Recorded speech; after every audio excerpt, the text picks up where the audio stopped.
This is Writing It, the podcast about academics and writing. I'm Rachel Gordon.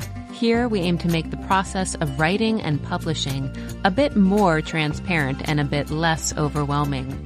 Through conversations with editors and academics at all stages, from full professors to graduate students, independent scholars, and postdocs, we share stories, lessons, and helpful habits from our writing lives.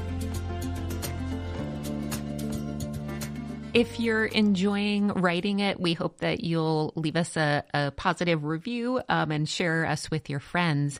Also, we love hearing from you. Your suggestions, ideas, questions have guided our episodes, so please feel free to use the Contact Us form on our website. Today, we're really excited to be speaking with Caleb Zakarin, who is an editor at the New Books Network. And Caleb, I thought of this idea partly because I just did one of these interviews with Dr. Miranda Melcher. Shout out to Dr. Melcher, whose PhD was in defense studies at King's College and who has a book coming out from Bloomsbury called Securing Peace in Angola and Mozambique. So her area of expertise was very different from mine. But as I saw on her profile as a podcast host, she said, I tend to interview authors of books that seek to interrogate and subvert preconceptions about elements of history that have either been neglected in scholarship or authors who are analyzing history through a novel lens. So I guess she has her own interests, and you might tell us a bit about how these different podcast hosts work. But first, to take a step back for a moment, maybe you could tell us how you came to be an editor at New Books Network and how long you've been there. Of course. Yeah. Thank you so much for having me on. And yeah, before saying anything, I should say Miranda Melcher is just a wonderful host and completely exemplary of everything that we try and do at New Books Network, the sort of spaces that we try and create. So I definitely recommend that people go and listen to her interviews. I got involved with New Books Network about 2.5 years ago. I was actually a fan of New Books Network for about 8 years. I first learned about New Books Network as an undergraduate in college, and I was always a podcast fan. I listened to podcasts for hours and hours a day. I think it's because I grew up in Los Angeles, which is a driving city. So I needed ways to kill time in the car. And I was working as a paralegal. I thought that maybe law would be the thing that I would want to do. I was working as a paralegal for a few years, and I was pretty bored at my job. So I started listening to New Books Network all the time. And I basically reached out to Marshall Poe, who's the founder and editor of the New Books Network. And I said, please give me a job. I love podcasts. I love academic books. I love scholarship, but I also can't choose a discipline. And I love the variety of New Books Network. So I think I would be a good fit because I want to do all sorts of books. I want to talk to all sorts of authors. And I started working for New Books Network. And in that time, it's been truly wonderful. It's really, I think, one of the best decisions and one of the best things that's happened to me in my life is being able to work there. So that's really how I got involved, basically randomly. That sounds like a great fit for you. I wonder if you can tell us what ideally New Books Network is trying to do for readers, academics, and for the academics who get to be interviewed on the show. What are the goals? Yeah, so really, I think the main goal is to unlock the information that's in academic books. And there's a problem that Marshall Poe, who founded the New Books Network, recognized back in 2006-07, and he saw podcasting as a way to solve this problem, which is that academics spend years and years researching, writing books, editing them. And once the books come out, it's basically crickets. Nobody cares. Nobody seems to read them. And it's very frustrating for academics. Obviously, people write academic books, not necessarily for a wide public audience, but to advance in their academic career. But there's so many people like myself who are not in academia who love types of works that get written by scholars. So the idea was basically, let's talk to academics, let's ask them what's in their book, and let's produce a great 45-minute, 60-minute summary of that book so that anyone in the world can go and listen to that book and hear what it is. And really, we've seen that there's so much interest in these books. On average, New Books Network episodes get downloaded 5,000 to 10,000 times, which is pretty extraordinary when you consider that many academic books, if they generate any sales at all, it'll only be in the hundreds to, maybe if it's a success, will be in the thousands. So the fact is that we've really seen that there are people everywhere in the world. We have listeners basically in every single country except for North Korea. So it really is exciting to see that there is interest in the broader community. And also we just see it as this resource for students, that students can go and listen to these episodes where they might not be able to go in and sit down and read an entire book, but they can hear from the author, they can feel engaged, they can learn new things, and it's just really accessible that way. Yeah, I mean, as you describe it, I think it really does fill a gap. And you're right, for many academics, when the book comes out, you wonder, is it being read? It doesn't get the same attention that popular books do.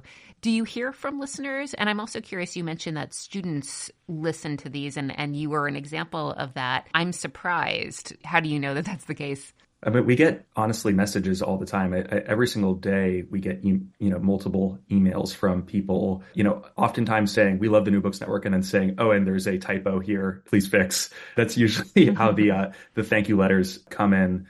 But we're constantly in communication with academics all over the world, mostly English speaking, but we also do have a Spanish language network as well, which is much smaller, but has been steadily growing. And we have two, wonderful editors that handle that, Pamela Fuentes and Paula de la Cruz. And it really is, something, it's what keeps me, I think, going with this is getting that feedback from people on a regular basis. Part of the reason I know that students use it is because it was referred to me by another student who's now in a PhD program. So I know it might not necessarily be high school students that are listening, though I do know some high school students that listen. But I've always been shocked to meet people, in different parts of my life, not necessarily in the New Books Network context, who are familiar with, maybe they don't even know it's a network, but they're like, oh, I listened to this podcast called New Books in Intellectual History. Or just recently, a friend of mine, I met his significant other, and she telling me that one of her favorite podcasts is New Books in Animal Studies. And I was like, oh my God, I really work on that podcast. I've probably heard me on it before, because it's one of the subjects that I tend to do. So, we haven't gone out and studied it, though I do know that there are plenty of people out there that use it as a resource that way. That's really great to hear. What kinds of things do listeners tell you? Is this just sort of, I'm enjoying this? Or are they asking follow-up questions or asking to get in touch with an author? I think that it's two things. Oftentimes we hear from authors that are, curious about how to get on the New Books Network, or not just the New Books Network, but are curious on how to get on other podcasts. I think for a lot of authors, the podcast world is a bit of a mystery. It's not exactly clear, how to go and get on a show. And, oftentimes what I tell people is that, what's best is to go and find podcasts or podcasters that have done similar books and pitch them your book. And I'm always surprised how friendly people are. Really oftentimes when people, come to me with a book that's interesting, or tell me about something, want to continue a conversation, seeing that I've done an interview with someone before on a different topic, it oftentimes makes for a really great conversation. And I've also made friends out of the doing the interviews. There are people that I have interviewed 2+ years ago that I still keep in touch with and regularly exchange emails with. So yeah, I don't know if that fully answers your question. Yeah, no, that's really nice to hear. And so that sounds like that might be a normal route for an author to get an interview, is they might sort of look around the New Books Network site and find podcasters who they can sort of pitch their book to. Most of our hosts also have their email and their social media, and are very open to people reaching out to them. We also have on the website a pitch a book section, which many of the hosts go and look at. I think the New Books Network podcast, it's very different than like your podcast, for example. I think we kind of do this crowdsourced approach, and the reason why we do that is because we really are trying to get as many interviews as possible, especially on books that aren't normally covered, so that it can be this kind of repository, this resource where you can go, much like if you were going through the stacks at your local library or at your local university and just picking books off the shelf. That's kind of the experience that we're trying to replicate. And, there's some hosts are more prolific than others. Some hosts do, have certain quirky questions that they always ask. But I think that that's part of the fun of it. And I kind of love the anarchic nature of the New Books Network. I know some people find it kind of confusing, but that was actually what appealed to me in the first place, was the fact that it was just, over 1,000 people coming together to create this project. What do you mean by the anarchic nature of it? So, every single interview that gets sent into the New Books Network, we in-house edit it and review it. And we make sure that the books are serious. That the rule really is that it has to be an interview with a quote unquote serious author. So it doesn't necessarily need to be a book published by a university press, but we work directly. We have partnerships with over 20 university presses, and they essentially, what we love about the university presses is that they have extremely high standards. So they're going out there, they're pre-vetting the authors. So we know that if someone has written a book on a topic that might not be my area of expertise or Marshall's area of expertise or Leanne's area, we know that because it's been published by one of our partners like Oxford University Press or Princeton, that it's been vetted, it's been peer reviewed, and that also, the hosts, we also trust the hosts. Before someone becomes a host, there's a pretty, I wouldn't say lengthy, but we do a pretty significant vetting and interview process of anyone who becomes a host, and we're constantly in communication with them, trying to help them develop their skills as interviewers. And we don't necessarily turn away someone because they don't have interview experience. We really want New Books Network to be this place where it's kind of a work in progress. It's people demonstrating their ability, their attempt to learn about a new subject. So even if they are asking questions in a way that someone might listen and be like, well, that's not how I would ask it. We want people to feel engaged and feel like it's a learning process always. You mentioned you've got partnerships with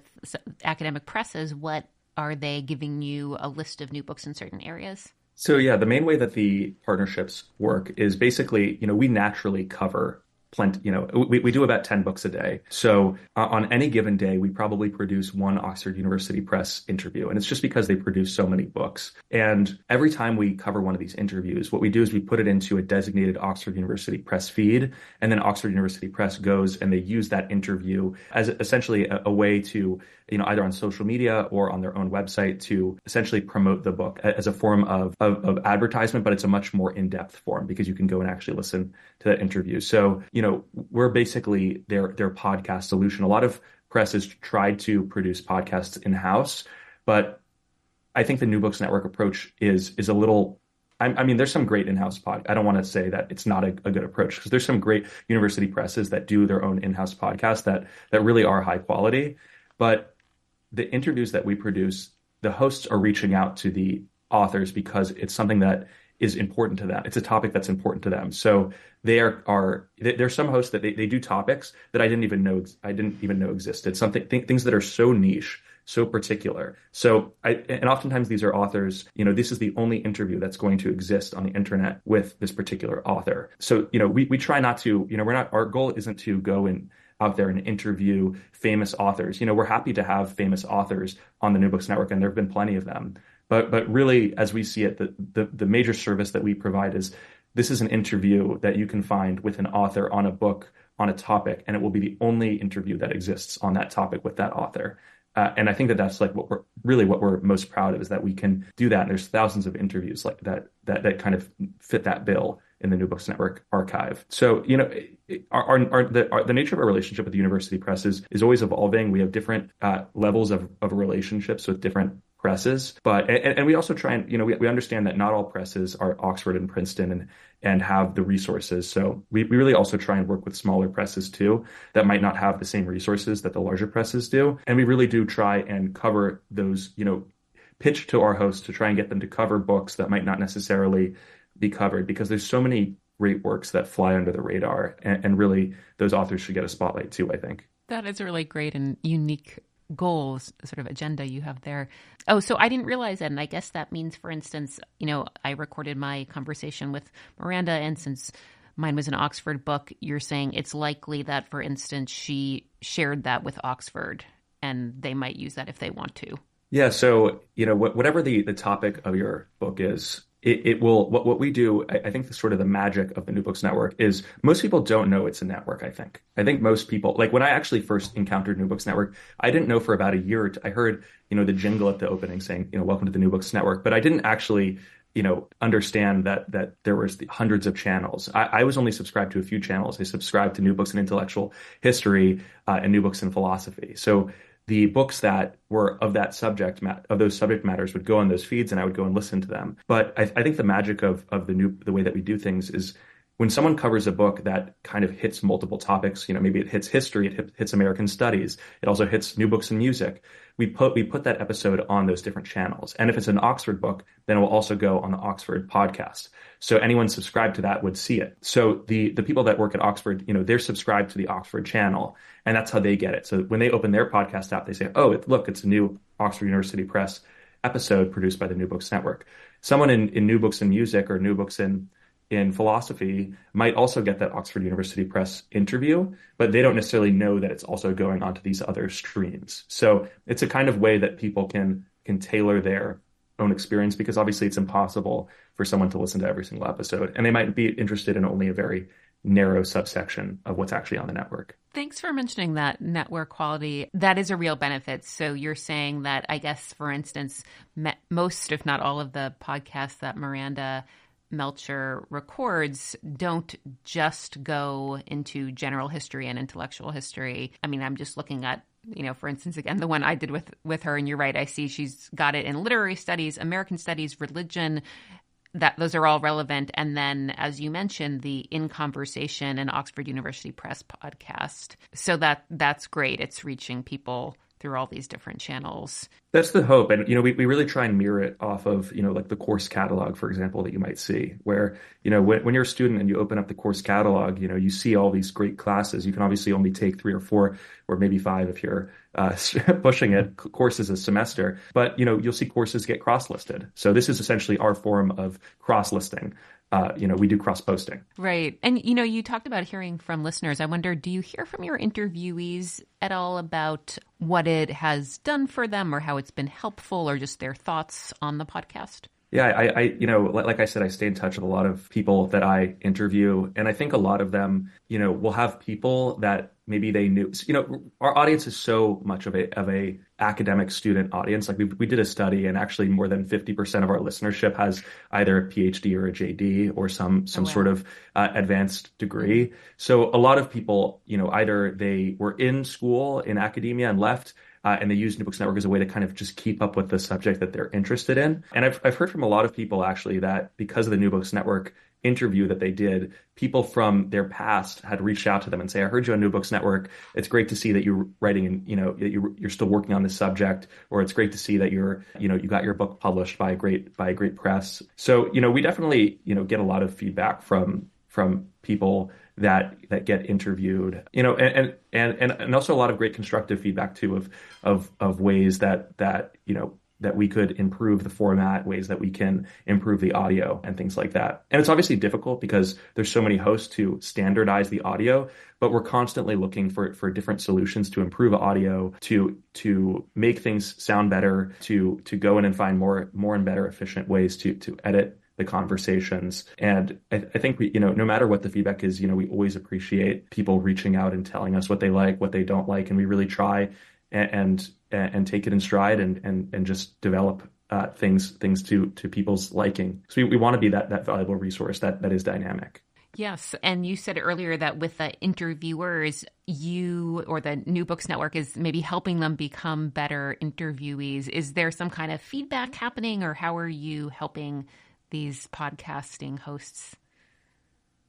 Yeah. So when it comes to the hosts, I think one of the great things about it is that it's a great way to network.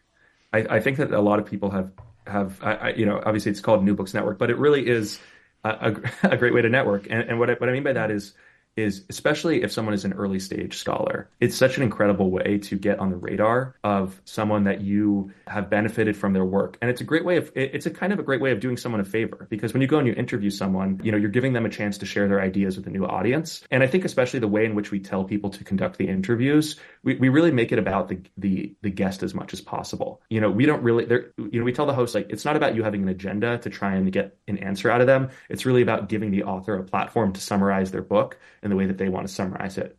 So I think a lot of authors, because they spent years writing their book, they're really prepared to just off the cuff answer basically any question about their book and about their research. And I think that a lot of, authors find that very satisfying. And I think a lot of the hosts find it very, illuminating. Like, it's kind of funny. I have always been an intensive nonfiction reader, and I find it not as fun to read nonfiction unless I also get to interview the person now. Like, I find it so valuable to be able to read a book that I'm truly fascinated by and sort of come up with all these questions. And most of the questions that I'll ask will be trying to get a summary, great summary from the author. And then maybe I'll slip in a couple questions that are like burning questions that I have. I was like, I didn't quite understand what you meant here. What did you mean? And it really is just been for me so personally valuable to be able to do something like that. The other thing too is, a lot of scholars, part of their getting new jobs in academia or getting promoted, they need to do some public outreach.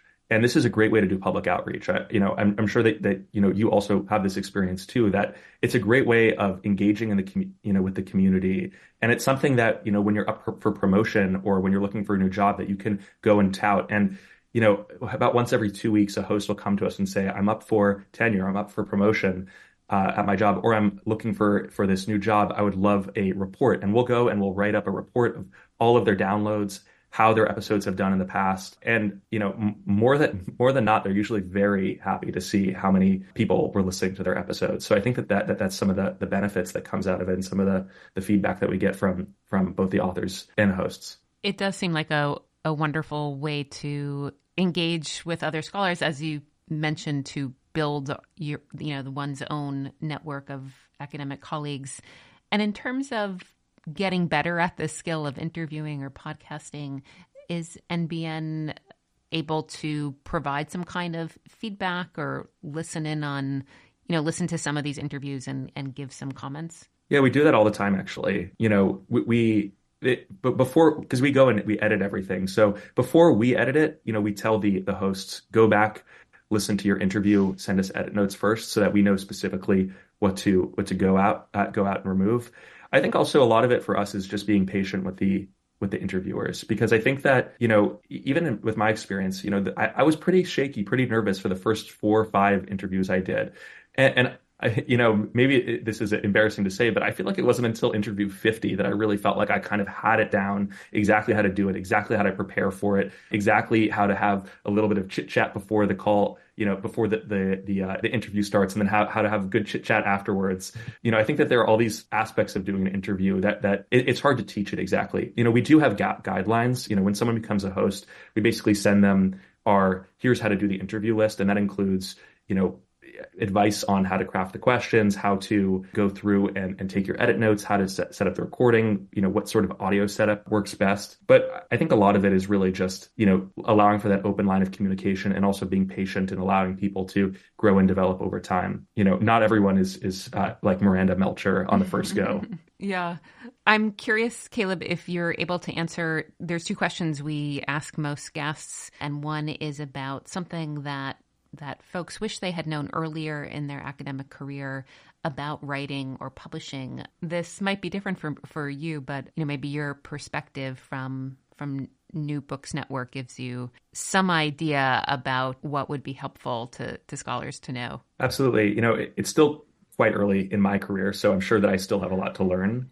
But I think that my role at New Books Network does give me a kind of unique insight into the world of academic book publishing. I basically spend all my time looking at, book catalogs and what's coming out and what types of topics people are interested in. Every year, thousands of academic monographs are published in English. And most of those books, they end up being read by very few people. I think this can be very disappointing and frustrating for authors. I think that that's one of the main things that I really hear from people, is that kind of frustration at the sound of crickets when they come out with their book. So, I don't think authors should expect that the New Yorker or the New York Times is going to come knocking at their door, unless it happens that their book just happens to coincide with some crazy news event where they're the expert on that topic. But I don't think authors should try to write something with the expressed intent of creating something that will have public notoriety. I think it's great to have a bestseller, obviously financially and personally. But I really think that the most important thing is finding the most and best engaged readers.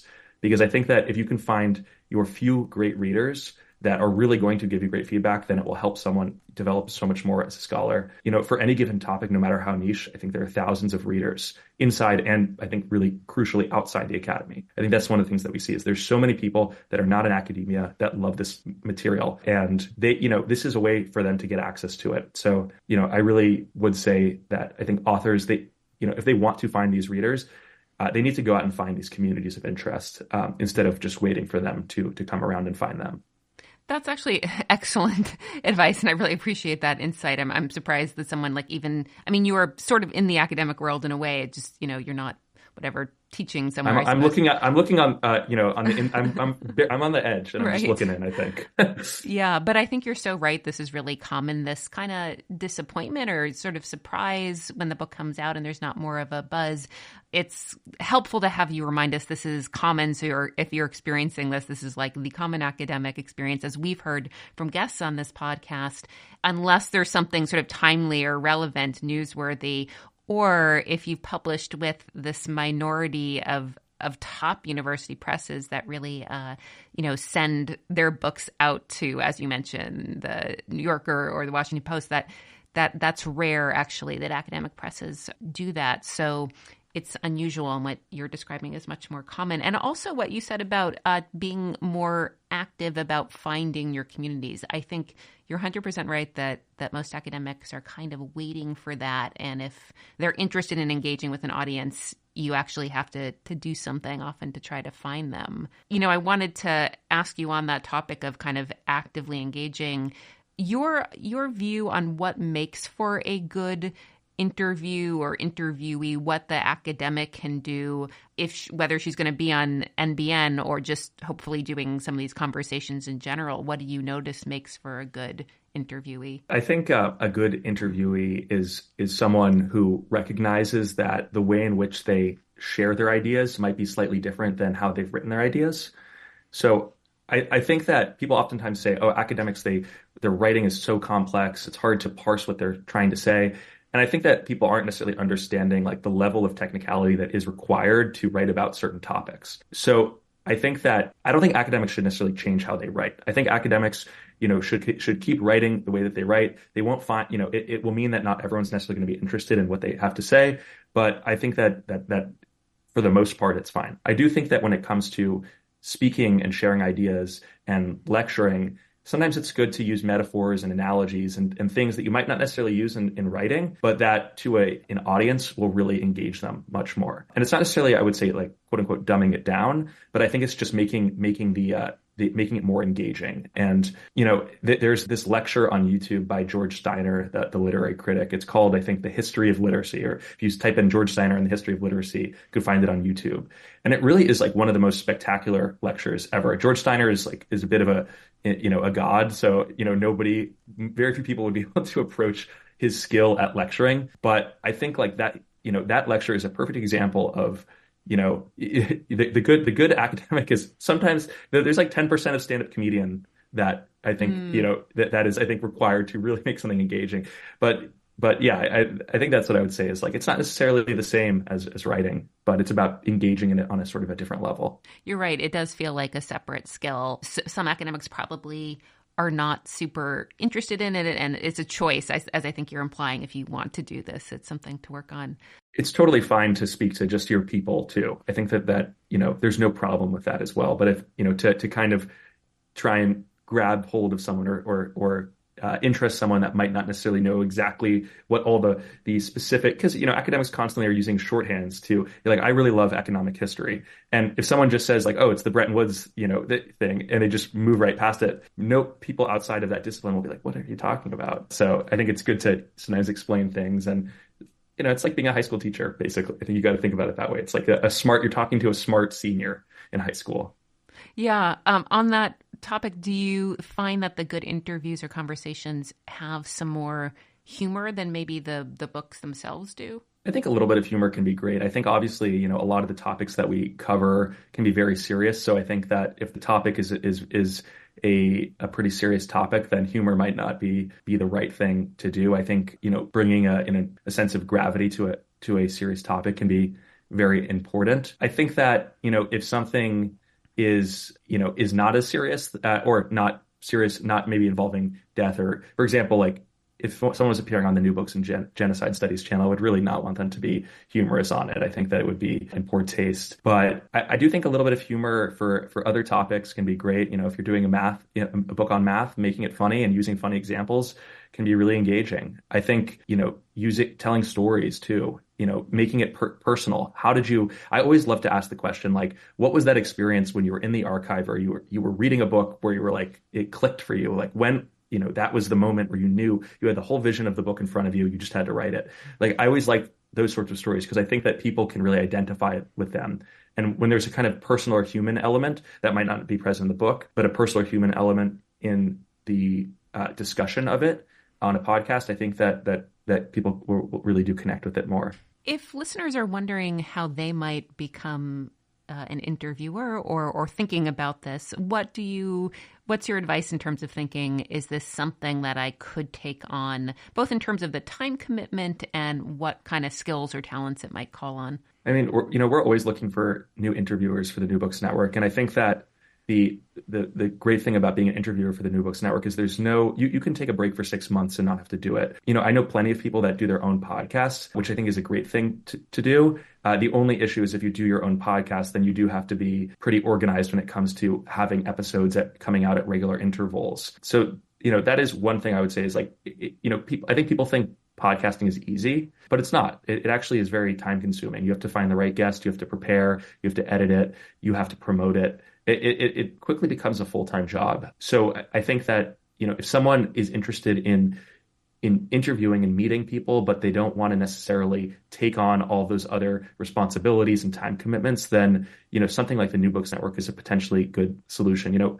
Because we do so many subjects, we're always looking, especially for, we have a lot of hosts that do history, but, we have very few hosts that do science and subjects like that. We're great, we're really well, and especially for area studies, there's over 200 countries, or around 200 countries. I never know. It depends what you're counting and not. But, there's always room for more area studies scholars out there because you can go as granular as you want in any subject. It's truly remarkable. So, I would say that I think there's a lot of ways around it. And I'd really say to someone just like, you don't need to do a full podcast. You can do a five episodes and just have fun with it. And I think ultimately, like, the reason why someone should do it is because it's fun. Right. If this sounds, fun or interesting to you, you probably have enough the desire to give it a try. Another question we often ask folks is if there's a writing habit or practice that's working for them. I don't know if you write or if this is something that you've heard about at all from the folks that you speak to for NBN. Yeah, for the past few years, I've spent less time, I would say, on my own writing. I still write pretty frequently, but, I write the New Books Network newsletter, which is more of an organizational voice than rather my own. So my name's not on it, but I do write it. And then I spend an enormous amount of time editing. I also do freelance. I'm also a freelance editor. We'll edit people's manuscripts. So, I think for my own writing practice, though, I like to do two things. I like to find authors whose style I admire, read their works really thoroughly, really slowly, sometimes copying out entire sections by hand. And then when it comes to the actual writing, I like to record myself speaking, which maybe makes sense for someone who likes to do podcasting. But I'm just an extremely auditory person. I learn by listening. I love listening to lectures. I love the great courses, and I listen to New Books Network episodes honestly all the time, and other podcasts, and constantly listening to audiobooks. So for me, I find it very easy to just open my phone, go on voice memos, and record myself talking, then go and type it out and edit it. That's the process that works for me. I know some people they like to write by hand. They like to some people like to type. Some people get an old typewriter that helps them to zone in. But yeah, that's for, speaking things out loud is really what helps me learn the best and helps me write. I sometimes find that too. I guess, especially when I feel that I'm falling a little bit too much into like academies and I want to be writing clearer, then to start talking it out is the way for me to actually express it more clearly. So that makes a lot of sense to me. Anything else you want to let us know about NBN, either from the interviewee or interviewer's perspective, or what it might offer academics? We'd love to hear. Yeah, I think, we've covered a lot of ground in terms of the things that I would generally say to people in terms of either, if they want to get their book more publicity, or if they're interested in podcasting. I think it's very easy, especially, in today's world, a really post-pandemic world, to feel very isolated, cut off from people, especially when a person's interest is pretty particular, pretty niche. And it can feel like maybe there's not that many people out there that want to engage with the topic that you're interested in. I think like the internet isn't just a cesspool. There are great ways to make connections with people that might be into the topic that you're into. And I think that, we're really trying to, be a part of that more, I think, positive side of the internet, where you can go and it's friendly. It's people that want to learn. It's people that, that want to make connections. There's lots of places that I think we've taken inspiration. Like HNet has been a major inspiration and an organization that we do a lot of work with. And I think these finding ways to use the internet to make friends across the planet and to collaborate, I think is just truly, a wonderful thing. And I don't think people should be afraid of it, because there's some not so great aspects too. That's a really uplifting message. And I so agree with it. And we do hear, because we find that with writing it also, we hear from people happy to find out that they're not alone in their questions and overwhelmedness about the writing and publishing parts of academia. And I agree with you. It does seem like NBN is another way to kind of find your people. So thank you for that. And thanks for joining us today. Yeah, thank you so much for having me.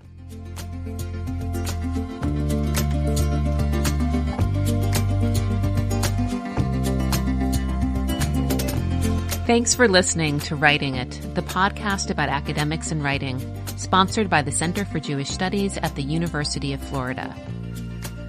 Visit our podcast description to find out how to contact us and send us your questions about academic writing and publishing.